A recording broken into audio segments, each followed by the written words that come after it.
ಆಗ ಮಹರ್ಷಿಗಳು, ವತ್ಸ ರಾಮ, ಇದು ಪವಿತ್ರವಾಗಿದ್ದ ಗೌತಮಾಶ್ರಮವು. ಯುಗಾಂತರದ ಹಿಂದೆ ಈ ಪುಣ್ಯಾಶ್ರಮವು ಮಹರ್ಷಿ ಗೌತಮನ ತಪಃಪ್ರಭಾವದಿಂದ ಕಳೆಯೇರಿ ರಂಜಿಸುತ್ತಿತ್ತು.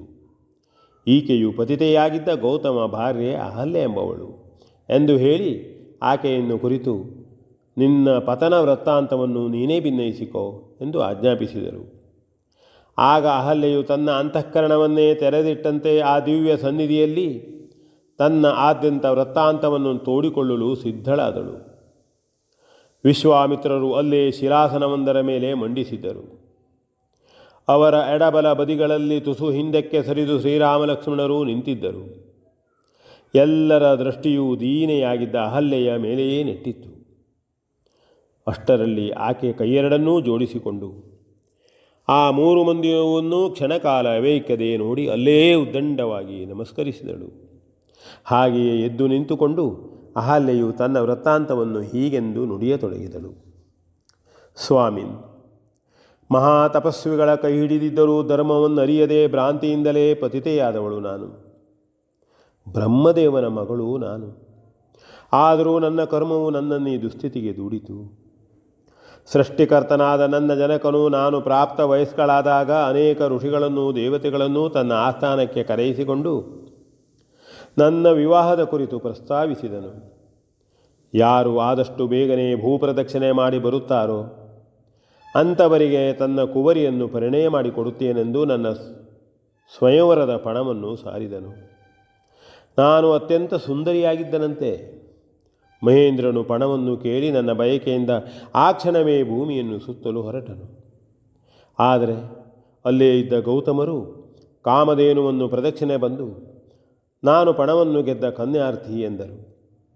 ಗೋವಿಗೂ ಭೂಮಿಗೂ ಭೇದವಿಲ್ಲವೆಂಬ ಪ್ರಚಲಿತವಾದ ಮಾತಿಗೆ ಕೊಟ್ಟುಬಿದ್ದು ಬ್ರಹ್ಮದೇವನು ಏನೂ ಹಿಂದು ಮುಂದು ನೋಡದೆ ನನ್ನನ್ನು ಗೌತಮರಿಗೆ ಕೊಟ್ಟು ಮದುವೆ ಮಾಡಿದನು.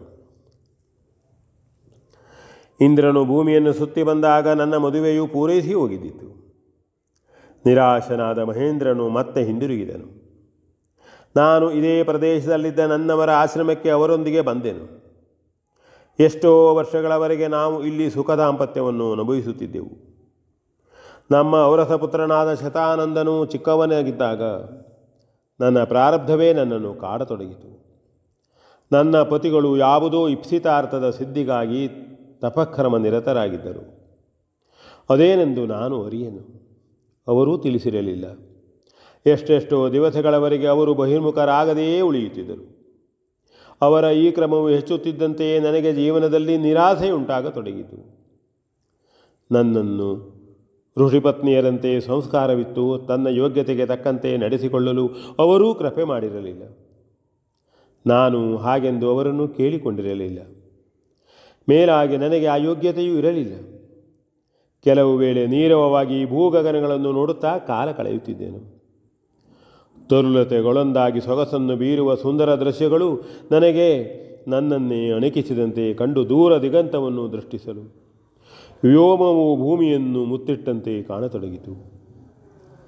ಪ್ರಾಣಪತಿಯನ್ನು ನೋಡಿದಾಗ ಅವರ ತಪಸ್ಸು ವೃದ್ಧಿಯಾಗುತ್ತಲೇ ಇತ್ತು. ಮಹೋಗ್ರವಾದ ಅವರ ತಪಸ್ಸು ನನ್ನ ಕುರಿತಾಗಿ ಅವರಿಗುಂಟಾದ ಜಗುಪ್ಸೆಯೆಂದೇ ನನಗನ್ನಿಸತೊಡಗಿತು. ಇದೇ ಭಾವವು ಬೆಳೆದು ನನ್ನವರು ಉಪೇಕ್ಷಿಸಿಯೇ ಇರುವರೆಂದು ನನಗನ್ನಿಸತೊಡಗಿತು. ಒಂದು ದಿನ ಭಯಂಕರವಾದ ಗಾಳಿ ಬೀಸಿತು. ಸಿಡಿಲು ಮೊಳಗಿತು. ಒಂದೇ ಸಮನೆ ಮಿಂಚು ಮಿಂಚಿ ಮಳೆಯು ಧಾರಾಕಾರವಾಗಿ ಸುರಿಯತೊಡಗಿತು. ನನಗೆ ಮನಸ್ಸಿನಲ್ಲೇಕೋ ಅಳುಕಿದಂತಾಯಿತು. ಶಾಂತತೆಗಾಗಿ ಇಂದ್ರನನ್ನು ಕುರಿತು ಪ್ರಾರ್ಥನೆ ಮಾಡಿದೆನು. ಜಗತ್ತಿಗೆ ಮಳೆ ಬೆಳೆಗಳನ್ನಿತ್ತು ಮರ್ತ್ಯ ಜೀವನವನ್ನು ಸಂರಕ್ಷಿಸುವವನು ಇಂದ್ರನೆಂದು ಆತನ ಮೇಲೆ ನನಗೆ ಗೌರವವೂ ಇದ್ದಿತು. ಮಾತ್ರವಲ್ಲ, ಮೇಘರಾಜನಾದ ಇಂದ್ರನು ಆ ಭಯಂಕರವಾದ ಮಳೆಯನ್ನು ನಿಲ್ಲಿಸಬಹುದೆಂಬ ವಿಶ್ವಾಸವೂ ನನಗಿದ್ದಿತ್ತು. ಅಂತೆಯೇ ಸ್ವಲ್ಪ ಹೊತ್ತಿನಲ್ಲಿ ಮಳೆಗಾಳಿಗಳೆಲ್ಲ ನಿಂತು ಪ್ರಕೃತಿಯು ಶಾಂತವಾಯಿತು. ನನ್ನ ಯಜಮಾನರು ಮಾತ್ರ ಮಳೆಗಾಳಿಗಳು ಏಕಪ್ರಕಾರವಾಗಿ ಹೊಡೆದಿದ್ದರು. ಪ್ರಪಂಚದ ಅರಿವೇ ಇಲ್ಲದಂತೆ ಧ್ಯಾನ ಸ್ಥಿತಿಯಲ್ಲೇ ತಲ್ಲೀನರಾಗಿದ್ದರು.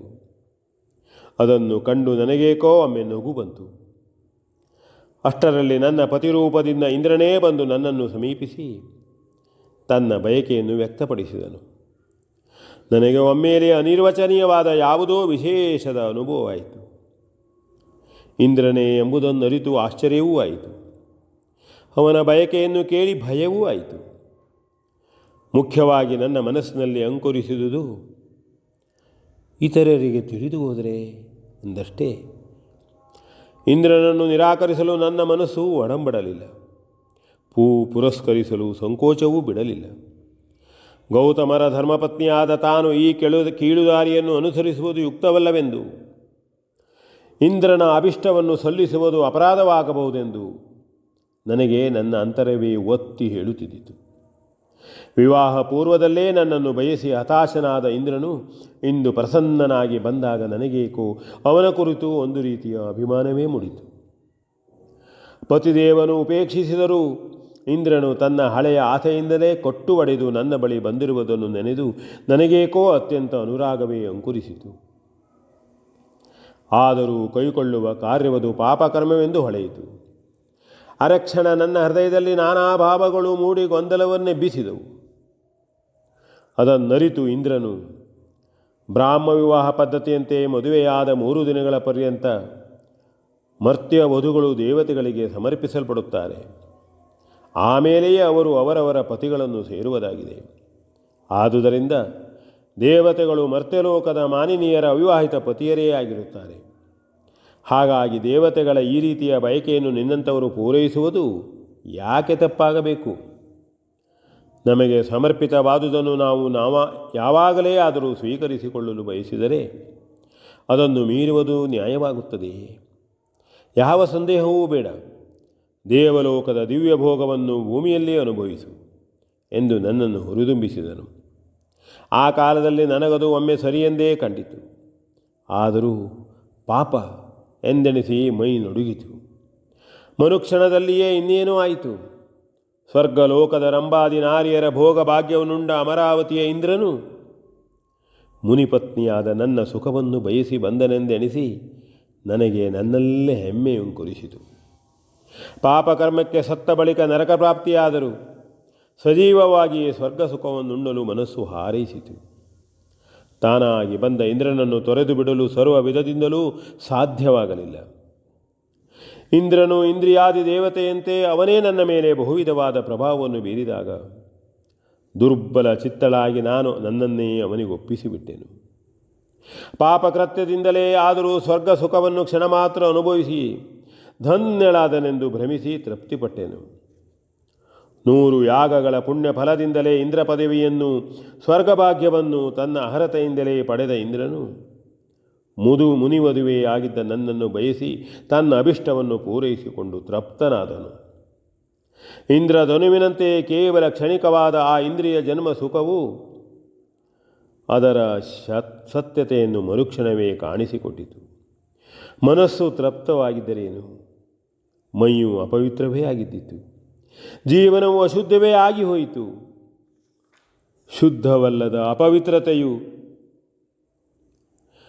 ನರಕಕ್ಕೆ ಹೇತುವೆಂಬ ಸತ್ಯವು ಅರಕ್ಷಣದಲ್ಲಿಯೇ ನನ್ನ ಅನುಭವಕ್ಕೆ ಬಂತು. ಪೂಜ್ಯರಾದ ಗೌತಮರು ಇನ್ನಾವ ಕಾರಣದಿಂದಲೋ ನಾರಿಯನಿದೆನು. ಅಷ್ಟರಲ್ಲಿ ಒಮ್ಮೆರೇ ಬಹಿರ್ಮುಖರಾದರು. ಮಾತ್ರವಲ್ಲ, ನನ್ನ ಅನೀತಿಯನ್ನು ಮನಗೊಂಡು ಕ್ರುದ್ಧರಾಗಿ ನನ್ನನ್ನು ವಿಚಾರಿಸಿದರು. ನಾನು ಎಲ್ಲವನ್ನೂ ಸತ್ಯವಾಗಿ ಪತಿಸನ್ನಿಧಿಯಲ್ಲಿ ಭಿನ್ನಯಿಸಿಕೊಂಡೆನು. ಕ್ರೋಧ ಇಮ್ಮಡಿಸಿದ್ದ ಅವರು ಮೊದಲು ಇಂದ್ರನನ್ನು ನಿರೇಂದ್ರಿಯನಾಗಿ ಹೋಗೆಂದು ಶಪಿಸಿದರು. ಮತ್ತೆ ಪತಿತೆಯಾದ ನನಗೆ ಈ ದುಸ್ಥಿತಿಯ ಶಾಪವನ್ನು ಇತ್ತರು. ಅಯ್ಯೋ, ಆ ಶಾಪಾನುಭವದ ಸ್ಥಿತಿಯೇ ನಿಂತಲ್ಲಿಯೇ ನಿಂತು ಕೀಲಿಸಿ ಇಟ್ಟಂತೆಯೇ ಆಗಿದ್ದಿತ್ತು. ನಾನೆಲ್ಲವನ್ನೂ ಕಾಣಬಹುದಿತ್ತು, ನನ್ನನ್ನಾರೂ ಕಾಣದಂತಿತ್ತು. ಆಹಾರ ನಿದ್ರಾದಿಗಳ ಬಾಧೆ ಇತ್ತು, ಆದರೂ ಅದರ ಶಮನವನ್ನು ಹೊಂದದಂತೆಯೇ ಆಗಿದ್ದಿತ್ತು.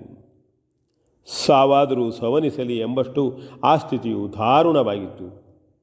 ಆದರೂ ಬಾರದಂತೆ ತಡೆದು ಹಿಡಿಯಲ್ಪಟ್ಟಂತೆ ಆಗಿದ್ದಿತ್ತು. ನನ್ನ ತಪ್ಪಿತವನ್ನೇ ನೆನೆದು ಕೊರಗಿ ನಿರವಧಿಯ ಪರಿಮಿತಿಯಿಂದ ನಾನು ನವೆಯಬೇಕಾಗಿದ್ದಿತ್ತು. ಶಾಪಕ್ಕೆ ತುತ್ತಾದೊಡನೆಯೇ ನನ್ನೆಲ್ಲ ತಪ್ಪುಗಳನ್ನು ಒಪ್ಪಿಕೊಂಡು ಪತಿದೇವನಲ್ಲಿ ಅಂಗಲಾಚಿ ಶಾಪ ವಿಮೋಚನೆಯನ್ನು ಬೇಡಿದೆನು. ತಪ್ಪಿಗೆ ಶಿಕ್ಷೆಯನ್ನಿತ್ತು ಕೋಪೋದ್ವೇಗಗಳಿಂದ ನಿರ್ಮುಕ್ತರಾದ ಆ ಪೂಜ್ಯರು ಯಾವ ದಿನ ಪತಿತೋದ್ಧಾರದ ದಿವ್ಯ ಶಕ್ತಿಯು ದೇಹಧಾರಣೆ ಮಾಡಿ ಆ ಸುಸ್ವರೂಪದಿಂದಲೇ ಸ್ಪರ್ಶಿಸಿ ನಿನ್ನನ್ನು ಶುದ್ಧಗೊಳಿಸುತ್ತದೋ ಅಂದೇ ನಿನ್ನ ಪಾವನತೆಯೊಂದಿಗೆ ಈ ಶಾಪದ ವಿಮೋಚನೆಯಾಗಲಿ ಎಂದು ಅನುಗ್ರಹಿಸಿ ಈ ಆಶ್ರಮವನ್ನು ಬಿಟ್ಟು ಎತ್ತಲು ಹೊರಟು ಹೋದರು. ಅಂದಿನಿಂದ ನಿರ್ಜನವಾದ ಈ ಸ್ಥಳದಲ್ಲಿ ನನ್ನ ಕರ್ಮಕ್ಕೆ ತಕ್ಕ ಫಲವನ್ನು ಅನುಭವಿಸುತ್ತಾ ದಗ್ಧ ಮಾನಸಳಾಗಿ ನನ್ನ ಉದ್ಧಾರಕರ್ತನನ್ನೇ ಕುರಿತು ಒಂದೇ ಸವನೆ ಮರೆಯಿಡುತ್ತಿದ್ದೆನು. ಈಗಲೀಗ ನನ್ನ ಪತಿದೇವನ ಮಾತು ಸತ್ಯ ಸ್ವರೂಪವನ್ನು ತಳೆದು ನನ್ನನ್ನು ಈ ಕಷ್ಟದಿಂದ ಬಿಡುಗಡೆ ಮಾಡಿತು. ಓ ನನ್ನ ಉದ್ಧಾರಕರ್ತವೇ, ರಕ್ಷಿಸು ರಕ್ಷಿಸು. ಹೀಗೆ ಹೇಳುತ್ತಾ ಅಹಲ್ಯೆಯು ಶ್ರೀರಾಮನ ಮುಂದೆ ಸಾಷ್ಟಾಂಗವಾಗಿ ಪ್ರಣಾಮವನ್ನು ಮಾಡಿದಳು. V N Bhagwat Baraballi.